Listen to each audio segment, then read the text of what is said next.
Welcome everyone to GPPAC's third Peace Education webinar. Thank you very much for your interest and for joining us.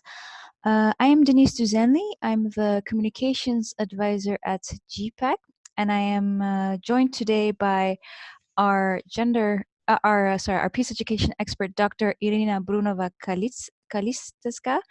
And before giving the floor to her, I would like to briefly introduce GPPAC. So our mission is, well, we promote a shift in how armed conflict is dealt with. So a shift from reaction to prevention. And we do this through, together with our members who are based throughout the world, locally, regionally. And we focus on different themes. So we try to prevent conflicts by working on human security, on gender, on dialogue and mediation, but of course also peace education. And since 2006, our members from all over the world have been working together to exchange information, skills, and strategies on how best to engage and collaborate with key stakeholders in their education systems. And for this reason, our members have formed a peace education working group where they meet and they come together and they exchange these experiences and skills and learn from each other and also implement these back in their own countries. And we're very happy that they will be sharing their expertise, their diverse expertise through these webinars with you. And as some of you might already know, we have one webinar planned each month. So so today Dr. Iryna will share her expertise on multicultural schools and education.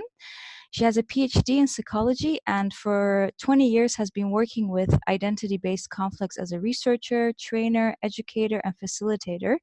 And she has experience in a number of countries such as Ukraine, Moldova, Transnistria, Kyrgyzstan, Tajikistan, Russia, with minority issues in education.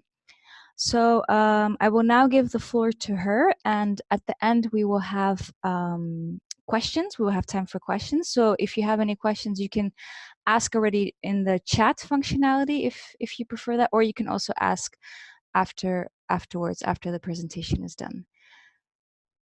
So Iryna, please welcome and please go ahead. Thank you, Denise. Hello to everyone.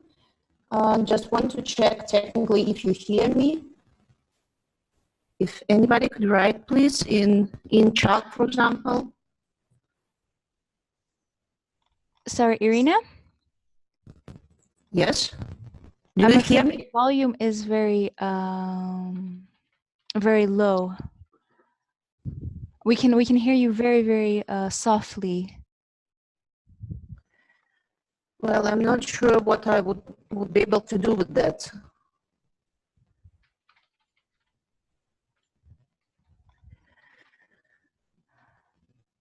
Let's see.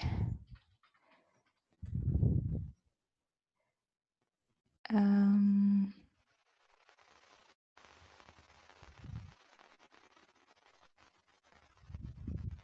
you maybe say something again? Let's see if this has helped. I'm here and I'm very glad to meet the people around. Iryna, maybe you can turn off your camera. Maybe it's also the internet connection. I mean, it's great to see you, of course, but I think this might have an impact.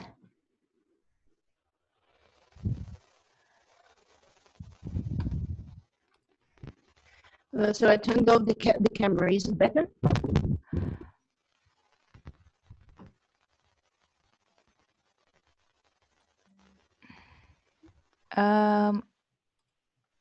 Okay, I think it's okay. I think you please go ahead. Yes.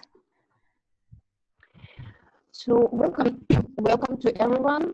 I'm Iryna, and basically I'm a psychologist, and I also was born and lived in Crimea, which is a very multicultural region of Ukraine, and probably from the very beginning of my life, I felt I saw very different people around, and that was one of the roots of my moving towards understanding how to be multicultural, or how to be sensitive to other peoples and culture. Here on the screen, I hope you can see the picture, and this is the organization, Integration and Development Center for Information and Research, that we started about 20 years ago in Crimea, when previously deported population of Crimean Tatars, Greeks, Armenians, and Germans came back to Crimea after the crash of the Soviet Union. And before I will start to speak about our course and our work in bringing together this diversity of the population of Crimea, I would like to ask you to reflect on your experience and your situations where you probably felt different from the majority. And how was it for you? How did you feel, and how would you expect others would behave towards you? Was it a pleasant experience or not very? And if you had some reflections you want to share, please turn on your microphone, or you can put in the chat whatever reflections you would like to share. Because I'm pretty sure that everyone, at least once in a life, had such experience of being different. So when people from deported population came back to Crimea, we realized that just support of minorities and their education is not enough, because it doesn't bring the essence of integration into the society, into the community. So we created such an educational course from kindergarten to higher education institutions for the whole system of formal education. And thank you for sharing. I'm not sure if I can pronounce your name right, and please correct me, Rahuli. So you felt minority in both places, and we know these cases as well in our own country. So we started our work in Crimea, and we continue now in 12 more regions in Ukraine that are also multicultural, like Transcarpathia, where Hungarians and Romanians and Roma people lives, in Odessa, where we have also Bulgarians and Moldovan, Gagauzia people, and even Albanian. And there was also a place with a huge Jewish population before the Second World War. Chernovtsi is a region with a lot of Romanians, and also Jews were represented there. So the interest to such kind of education grows in different parts of Ukraine. But also we've been working with Moldova and Transnistria, which are also multicultural places in neighboring of Ukraine, in some other regions and countries. But not only with the school, I would also base my experience on work with organizations like Caritas, which is a Catholic organization, also world spread, or, for example, with the staff of International Republican Institute of US that has office in Ukraine, and also with international business or enterprises that have clients or partners abroad. So this interest to multiculturality and how to celebrate it grows not only for the formal system of education. In the formal system of education, in our course, we combine different competencies, not only cultural sensitivity, but also social competencies like conflict resolution skills, or critical thinking, or civil education parts as well, and in environmental. Here are just some like snapshots on what the course consists of. On the left side, you would see what are the blocks in each class, in each grade we combine in the course. So it's both environmental education, different approach to history, different from what official state history education propose. We talked about traditional and modern cultures that are represented in a certain region. We meet students with the languages of the neighbors or those who live in the same community or in the same region. Definitely conflict studies, and we have also like a special block of axiology, and it's about values, how values are similar or may vary from culture to culture, and I mean culture in a wider sense, not only ethnic culture or religious aspect of culture.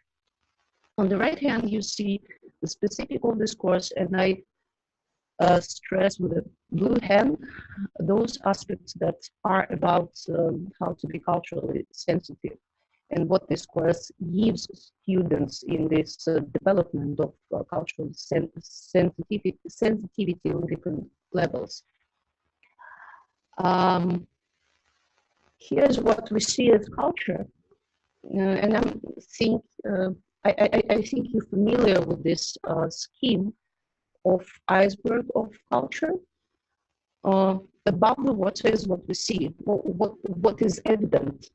Like if people are dressed differently, or if they play another music, this is obvious that this is another culture.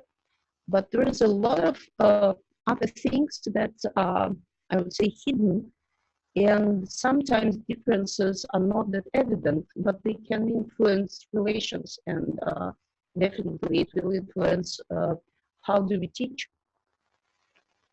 informal education in a classroom, in school, or how do we teach adults that are going to celebrate diversity in practical form.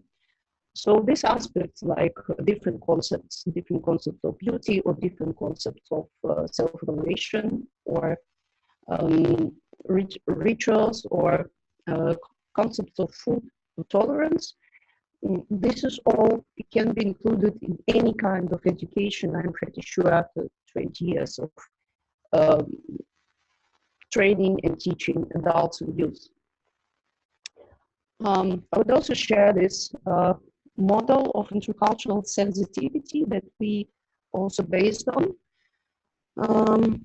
When a person meets a difference, the first step would be the denial of the difference. Like we can find McDonald's everywhere nowadays, and it means we're all similar and equal, and it's just human beings that are the same.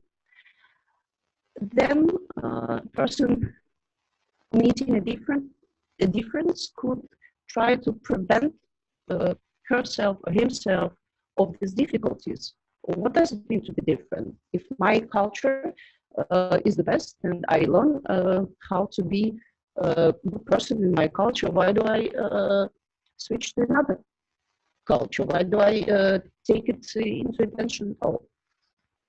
And on the third step, this person is trying to minimize the difference. Like they try to say, okay, we're different, but maybe it's not the most important thing in the world if we all, let's say, can make money with the same profession. On the next step, a person gets ready to accept the difference. Like, yes, I see that people live in different cultures in different ways, and maybe there's not a problem. Maybe I just didn't think about it. I could give you a bit of funny example, probably. I'm meat eater. I love meat, and I need a piece of meat a day, at least. And when I say that I can cook vegetarian food, some of my friends get very surprised as they ask me, but you're a meat eater. And I answer, so what? I can cook vegetarian food for my friends vegetarians. It doesn't influence me in a bad way. I just want to be good to my friends and meet their needs, even if they are different. And in many cases, it's the same with the different, with the differences that we see in culture. So on the next step, adaptation to the difference can come, and it means that I can maintain my values, but behave with other people with different cultural um, aspects of behavior in the way which is appropriate for this culture. It doesn't threaten me to behave in the way that is more acceptable for others.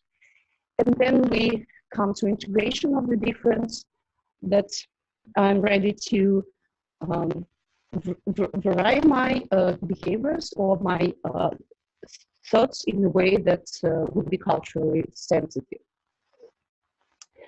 If to speak about education, it could be nice to think what is intercultural policy in the place where I teach. Is it school, or is it other kind of education? Is it a seminar for young businessmen, or those who are going to have a startup in entrepreneurship with an international team? It's nice to think what we are going to do with our differences. And you can find this picture on the screen. Some people think that assimilation is the best way. So we are all eat the same food, we all speak the same language, and it's comfortable to have behavior of other people predictable. But if there are differences in the classroom, or if there are differences in the group, sooner or later they would need to be recognized. Otherwise, would put the grounds for possible conflicts. So exclusion is another approach that people can use. And just yesterday, I was talking to my colleagues from Roma population, and they told me about segregated schools in one part of Ukraine, where Roma people studied separately from other communities, other children from other groups. And I would say that it's quite difficult situation, and we'll discuss later with the Ministry of Education how to transform this exclusion. Because if the children do not learn how to live together, it would be much harder to do it in adult age, I would say. We exclude people in order to preserve our culture and our predictability. The separation, as I said, when we separate differences and people with differences, and from my experience, I know many cases in different parts of the world when business people try to employ only people from the same group. Only those who are similar, only those who are more understandable. For a certain period of time, it could go quite well, but again, as I said, in certain moment, it can create conflicts. Integration, when we give the place to the differences and to the people with differences. But if we really accept the differences is a question. And as for inclusion, there are different approaches of how to see inclusion, how we can combine our activities, how we can provide our activities in that way that would take into account all the smaller differences or hidden differences that I showed in Iceberg. How it can be done? How do I know that my activity, educational or any other activity, is culturally sensitive? I would propose to pay attention to certain aspects of culture and to check. For example, verbal or nonverbal communication. if I conducted training, I think if in this group could be the people in which culture touching other people could be not appropriate. So I think to choose those exercises that would not demand from them to do something which is not appropriate. As for verbal communication, it could go from using certain words or terms, or what the narrative of history between representatives of different groups would I use, and would it be conflict? Would it be appropriate for all the people that are represented in the activities or not?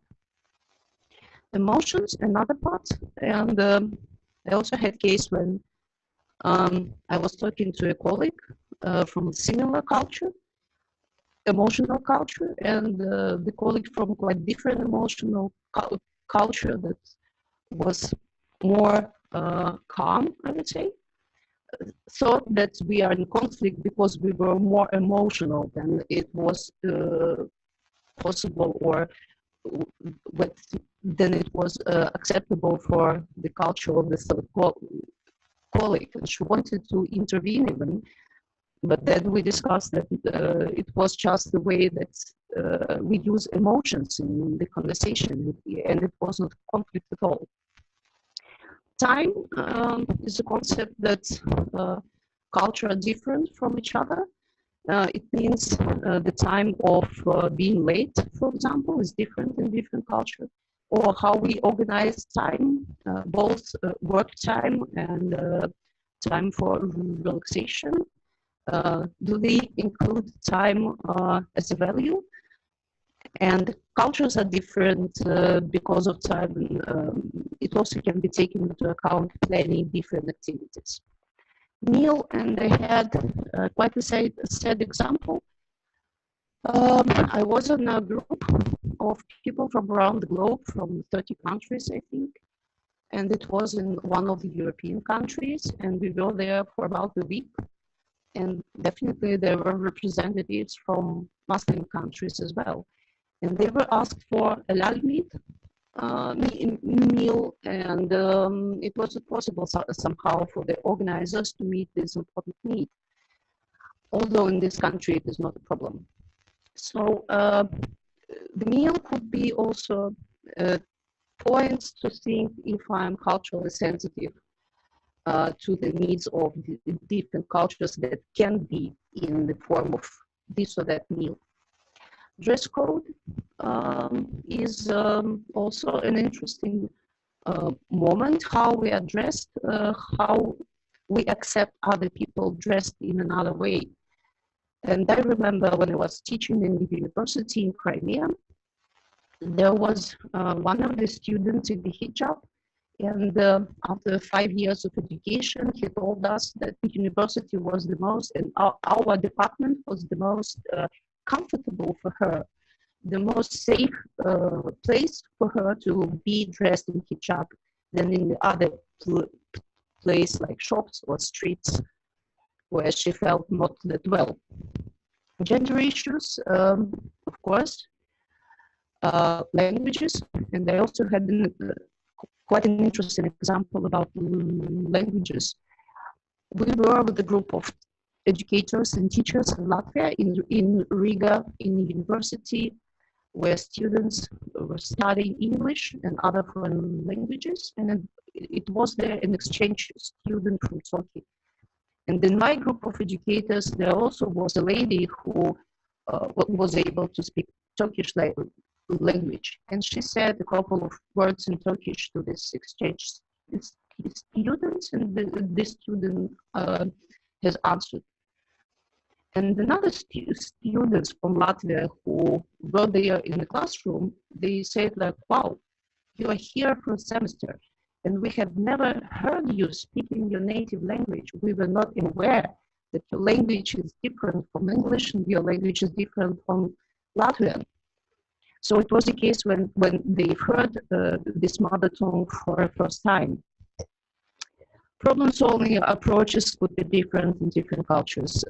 Distance including physical distance or any other kind of personal social distance between people and others.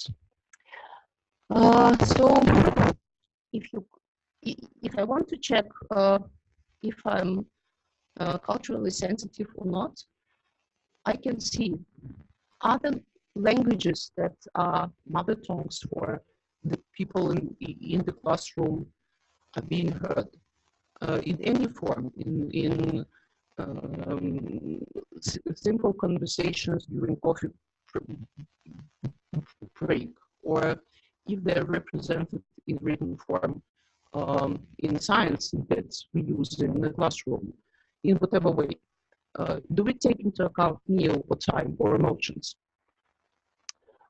Probably that was the most things that I wanted to share with you, and I'm really glad to answer questions. Please open the floor for the questions now. Thank you very much, Iryna, for sharing your expertise and very interesting presentation with us. Yes, so it's time for questions. Does anybody have any questions? You can either use the chat option, or you can go ahead and ask your question.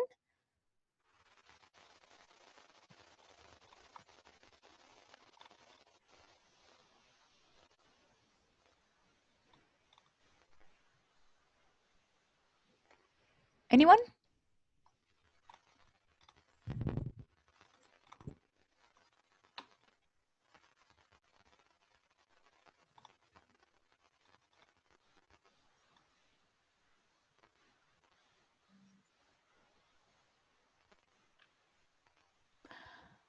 Or any other comments for Iryna or other? Oh, we have one question from Ben. I will read it out to you, Iryna. What are the biggest challenges when introducing a peace education curriculum to governments or schools? Thank you, Ben. Thank you, Ben. And Denise, I can read chat as well. I opened it in a separate window. Yeah, I know, but maybe not all the participants are reading the chat. So also that others are aware of the question, yes. Thank you. Ben, we had different challenges introducing peace education. I would say that probably the most challenge is what we have in the bottom of the last slide. People, teachers, educators know how to have this diversity in the textbook, but when it comes to own practice, when it comes to practicing cultural sensitivity, it takes time and it takes, I would say, braveness to start to be culturally sensitive, not too afraid to lose own identity or own way of speaking, behaving, evaluating or not evaluating people and students. In school, yes, we have, thank you, Bernard, for the question. We have experience in school. As I said, we introduced this course in 12 regions, and in all the regions, in each region up till now, we have trained teachers, about 300 school, 400 school in each region. So in schools, we train teachers on a 6 days seminars, and they get official certificate that is official for the system of education. And then they teach it in primary school, secondary school, or high school. They have experience in school managed by 2 different national authorities that deliver the curriculum of different countries.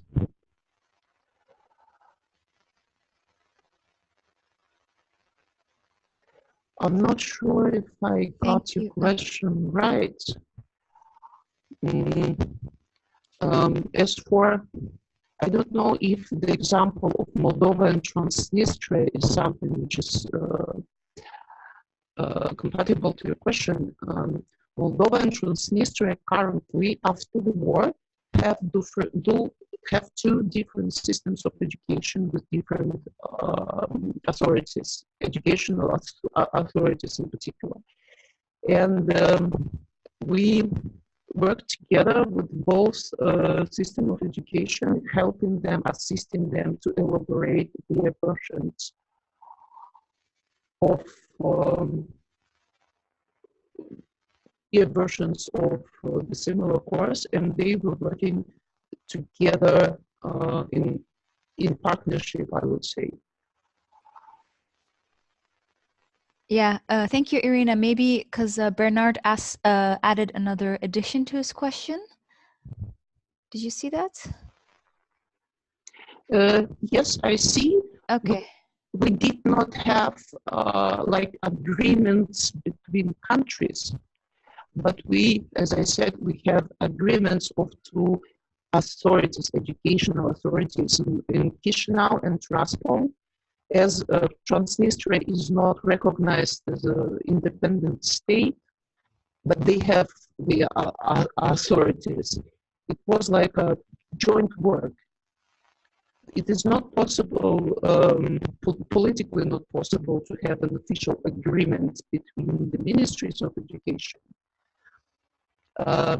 But it was possible to elaborate together their versions of this course, taking into account that a lot of similarities between these two systems of education, both in terms of cultures that are represented, and also because of the common history before 1992.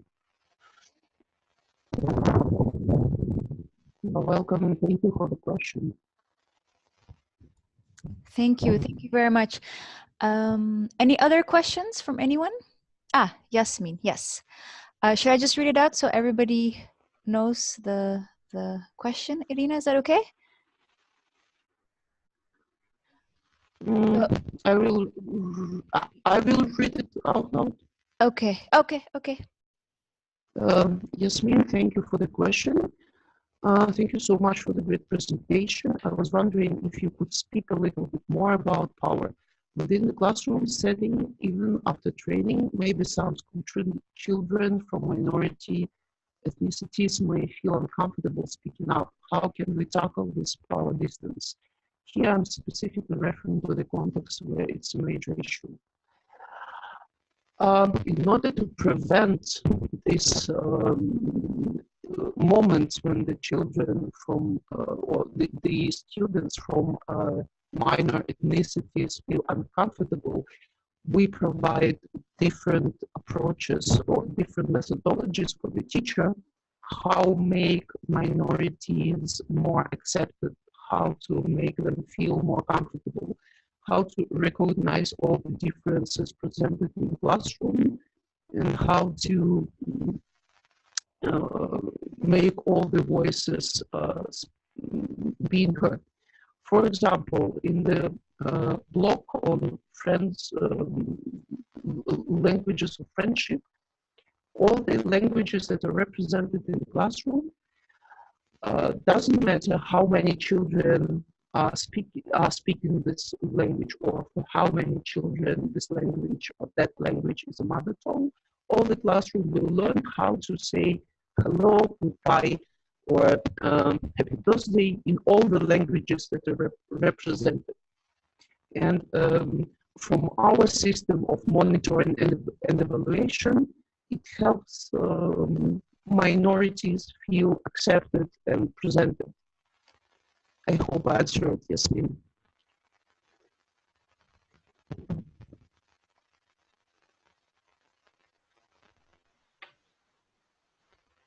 Thank you very much. Yes. I will see what we have in English, as we have materials in Russian and Ukrainian and Romanian for Moldova. I should see what we have in English, and then Denise, please help us to understand how I can share with the participants. Of course. We'll make sure if there's any resources or any additional information you would like to share with the participants, we can definitely do that, yes. Thank you. There's another question, Iryna. Alexandra is asking. Yes. In my country, there are no minorities according to constitution. We have the challenge to define the intercultural activities because the existence of the autochthonic communities who speak different languages and do not understand each other anymore. Speaking the languages as political issue, activities are organized in different languages.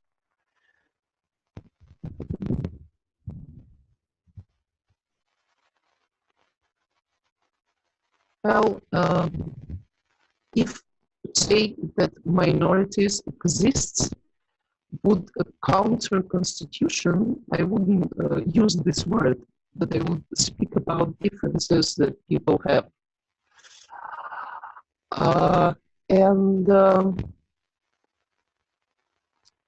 The case where different languages prevent understanding,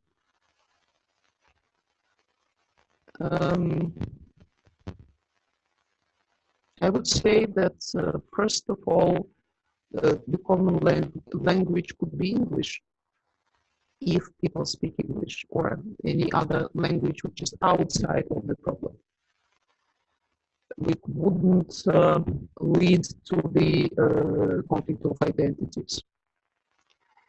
And in such case, if I got you, it's in such case the differences, the practicing differences is a forbidden practice.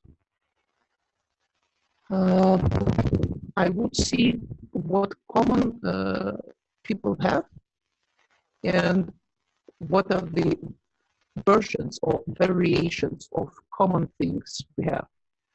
For example, most of the human beings value family. And this is what unites us. We value family. Children are a great value for different people. And then we can discuss, for example, what the family consists of. In some cultures, the family is mother and father and kids. In other cultures, it can be grannies and granddads, or nephews, or nieces, or sisters and brothers. And it gives a very smooth way to start to talk about differences in a safe way. I'm not sure if it would work in Macedonia, but people think that the differences leads to war and violent conflicts. This is not the difference that creates war. This is inability to meet different needs from my point of view. So in any case, any conversation about cultures and differences should be felt safe for anybody who is represented in the classroom. If the people feel unsafe, students or adults, it would be hard to speak about differences and exchange of different cultural norms. In some cases, for example, in the secondary school, we had a situation when girls from different cultures had different traditions of unpack birthday gifts. In Ukrainian tradition, if you get a birthday gift, you unpack it immediately and you say how nice it is, how wishable it was, and how you're glad that you get it.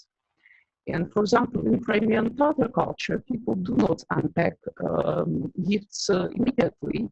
They put it aside because the person is more important than the gift. And it was a case when girls of 10 years old from these cultures had a conflict because they didn't know that it was a different way to unpack gifts and to praise and be glad for birthday gifts. Would it be countering constitution? I hope not. I hope these cases could show that the differences can be taken into account if we know that they exist and that there are just two different ways to look at this at the same issue. There's another question from Bernard, and I hope I give some ideas to Alexandra. Bernard said that heard that in the north of Serbia, some schools run a bilingual program that allow Hungarian and Serbs to attend the same school and continue to speak their mother tongue. Any clue about that? Well, Bernard, I was involved in programs of multilingual education since 2012. We saw how it works in Latvia and in Finland. There are several approaches to bilingual or multilingual education. Some of them, like using two languages in the same discipline, in the same classroom. Another one could be when three disciplines are in mother tongue and another three disciplines are an official language, and the balance or the percentage of the courses on this or that language can be different from class to class, or it could be the primary school in mother tongue, because it's important for children to learn mother tongue first, and then they continue getting more and more disciplines in official language. I don't know how it works in Serbia itself, but that's what I know from the different experiences of bilingual education in different countries. In Ukraine, we started to elaborate trilingual programs in Crimea in 2013, and it wasn't possible for us to continue after 2014 because Crimea is not controlled by the government of Ukraine anymore. But we have such experiments in Chernivtsi, in Transcarpathia, and in Odessa regions.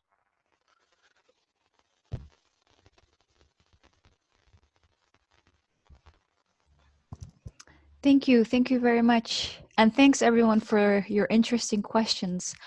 Are there any more?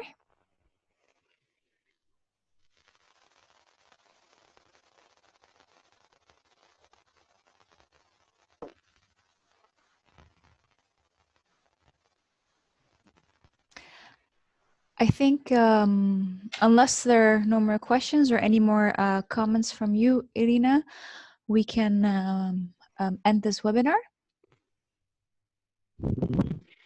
And I thank to all the participants, but I want to warn you, once you start to be culturally sensitive, you will never stop. Thank you so much, Iryna. Sorry, yes. I wish you get more and more interested in other cultures. It's always nice. Thank you. Yes, definitely. I completely agree. Thank you so much for a very interesting webinar. And yes, if our participants are interested in following more of our peace education webinars, like I said, we have one planned every month. You can actually check the link I'm just sharing again here. You can find the ones we've had and the upcoming ones. And I want to thank all of you for joining. And Iryna, thank you so much for your time and sharing.